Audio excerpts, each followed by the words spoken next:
Ghana, South Africa is Manchester United 1, Arsenal 1. My name is Ash, and I'm here with Shegun. Mr. Shegu. Mr. Shegu, obviously, I know you're a Manchester United fan already. And no, let's just talk about your club. Your club. First of all, the way you guys approach the game. Your take on that? Well, anybody who has been supporting Man U since Ferguson left knows that Man U is, I don't even want to call them a team in work anymore. That Man U is not just getting the rhythm. It's not just getting up to the current state of football. As in the theatre of football, Man U is nowhere to be found because they seem to have lost direction and then the principle of what the league is all about. Yeah. One thing Manchester United have done is that the new players who are coming in are beginning to live in the past glory of Manchester United, and they feel that by mentioning the name Manchester United automatically is a win for Manchester United. You'll be at the top of the league and you'll be winning. No. And the selection process, the kind of players that have been brought into Man U over the past years, to be very frank with you, yes, some are exceptional players in their previous club, but I mean, coming into Man U, I think it kind of drowned them. Their confidence level dips massively when they come to Man U. And the coaches have not been able to adopt the current football stage. There are only three coaches currently that I think I like their kind of football, and they are getting results. Yes, Barcelona may not be getting the right result, but you watch their kind of game. It's fast-paced, they always want to be with the ball, and they are not giving you time to rebuild your defense, except a team that is out there to just frustrate them. We saw against Las Palmas, it took almost 70 minutes before they could get a goal.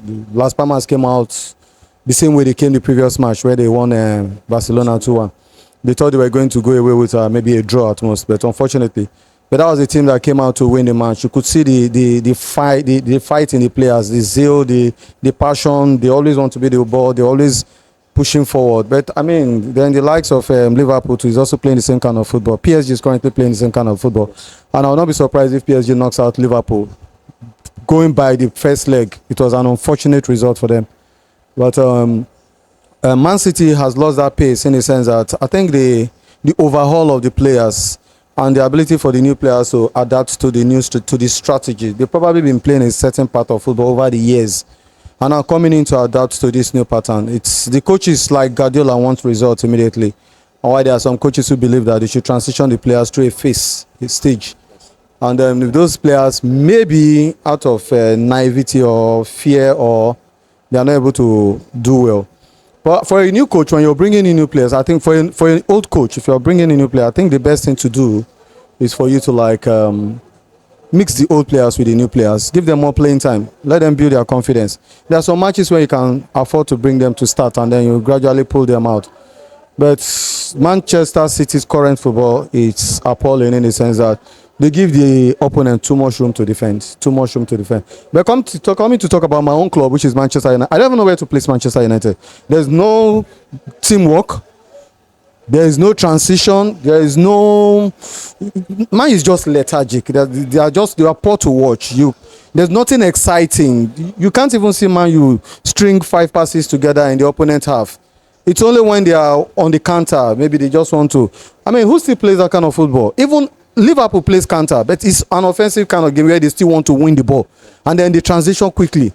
That's why they get the result they are getting. But Man United, no. You can imagine the first 45 minutes of the game, Man, you were like playing at their own half. It was something. It was a pain. Even when the goal came, and a lot of Man U fans were supporting. I mean, what are you are you supporting mediocrity, or what are you supporting? I don't. The football is there. I watched our coach, what's his name? Amorim. I watched Amorim at the sideline. He seemed confused.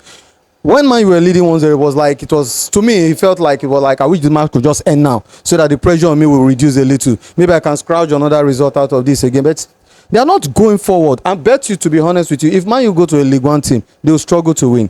There's no player that I can give more than 60% in terms of performance and anything in Man U. Yes, Bruno Fernandes. Yes, Onana is hovering between 5 and 6 most of the time. But to be frank with you, we have very, very less than average players. The Dalot is even the worst part of it all. I mean, I've never seen Dalot under pressure. You see the likes of Arnold, you see the likes of Ake and others. Under pressure, they are still able to hold the ball, because at that instance when you panic and you just play the ball, you could play it into your opponent's leg. and that could result into a goal. Check out the second goal that we would have had a second goal for that stupid miscalculation from what's his name, Hojund, or was that, how is it pronounced? Hoodlund. Hoodlum or Hoodlum. you know. I mean, as a footballer, that ball came to you, and there was a defender. You already one pace ahead of the defender. You knew the angle was coming from. You only needed to block that angle with your leg. Yeah. That slide that the guy slid and won the ball, he wouldn't have gotten the ball. He would have gotten his leg, and that would have been a penalty. I mean, just to tell you the kind of players we have, there's no zeal. He was just lackadaisical about that. That particular this thing. But to be very frank with you, Manchester United, I don't even see them in the next season doing anything with the correct set of players, with the technical team. Man U is just not. Do you feel that it's the coach's tactics or it's just the players? Okay. First, after Ferguson left, Ferguson came in with who took over Ferguson? Moyes. David Moyes. Yes, Moyes. Moyes was a coach that was coaching a team that was not under pressure. Everton, before he came to Man United.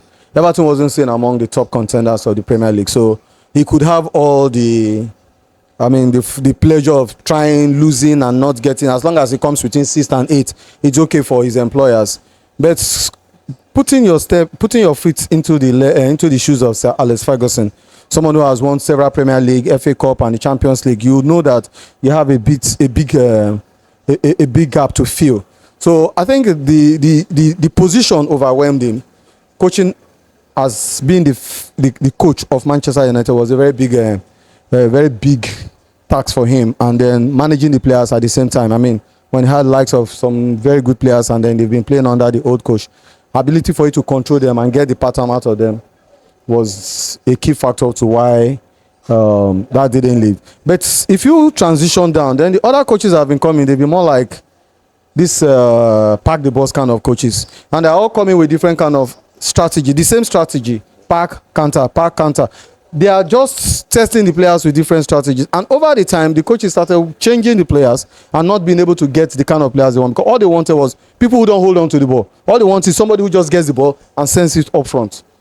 So they were looking for fast-paced attackers, and then they were looking for people who could get the ball and pass it to the fast-paced attacker. Now the midfield was empty. You had a shambolic midfield. You don't have creative midfielders. You don't have holding midfielders in Man U, because they were not using the midfield. They were just playing from defense to the attack, and most times the ball was never getting to the attack. That's why they never could get any good results coming out from Manchester United. So right now, you feel it's a pattern?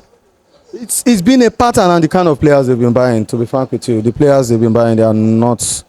I think they should just take time and go to the academy. They are boarding players. They are boys who are in their 17s. What's this Barcelona player? He's from the academy, isn't it? Kobasi.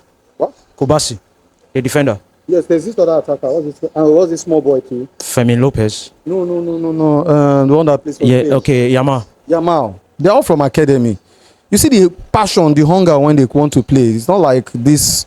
I mean, who can you actually call a man that you strike you that you can actually say, okay, you want to pick the first, top 30 team of EPL team of the year? Which of the Man U player do you think will fit into that place? You have people from Southampton, you have people from Brentford and the rest all filling that spot. There will be no Man U player there. So I don't. It's basically the coaching and the kind of players they have been taking in. So that's it. Thank you. Thank you very much. Thank you.